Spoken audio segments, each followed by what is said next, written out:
Hey everybody, Bulin here, storyboard artist, and first vlog posted pretty well, but this is kind of not done the way I shot it last time. I'm in a second office with the door locked so no one can walk in on me at my day job because yes, I still have my day job while I storyboard because that's what most of us do. And someone had reached out to me after watching the blog post from last time and they said, you know, someone approached me to do some storyboards for their project and I don't know what to charge. So I had this situation before. This is how I started 10 years ago. In order for me to get anything ahead into my career as a storyboard artist, I would say, what's your budget? And we could start working with that.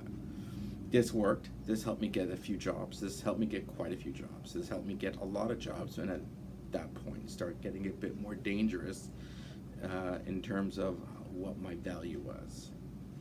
So this is about your value. This is what this post is about. Your value is not what they think it is. Your value is what you put your price on. You know the product you can deliver, you know the work and the quality that you can deliver, and you know your relationship building is based on that. What I'm saying is, don't do what I did, which is always say, what's your budget, what's your budget, what's your budget? At one point, you're just gonna have to start saying, I am X amount of dollars per day, which equates to so many dollars per hour. And think of the worst job you ever had, times that by 3. That should be your hourly wage. So if you worked for a crappy job for like $10 an hour, and it was the worst job you ever had, and you made maybe $80 a day, that's not your value. No one feels like their work is of value when you only do that much per day. It's not good. It's not good for your self-worth. It's not worth it for the work that you deliver. It shows in your work that you deliver of how much you can give and how much you get. So I started saying, what's your budget, what's your budget? And I basically completely devalued myself.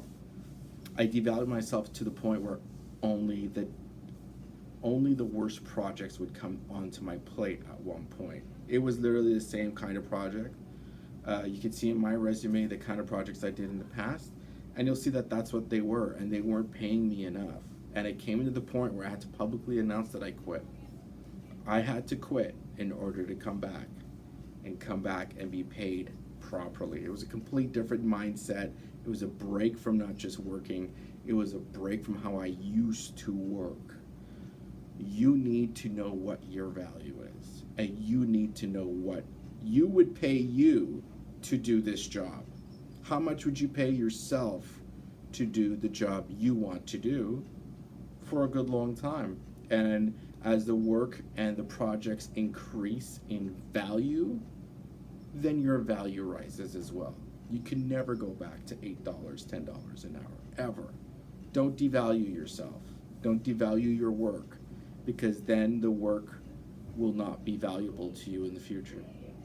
So know your worth, know your value, and know the quality, because that's how you build your relationships. People that see this go, this guy paid him, delivered on time, did a great job, I want him back on the next show. Had great ideas, I'm bringing you on next time. And that's what you want to hear. You don't want to be that guy or girl that says, I can do this much for X amount and I can do it alone. I mean, you're just gonna kill yourself, stress yourself out. Don't do that. Know your value, know the product that you can deliver, and know what you're worth. You're worth a lot. Just remember that. See you next time.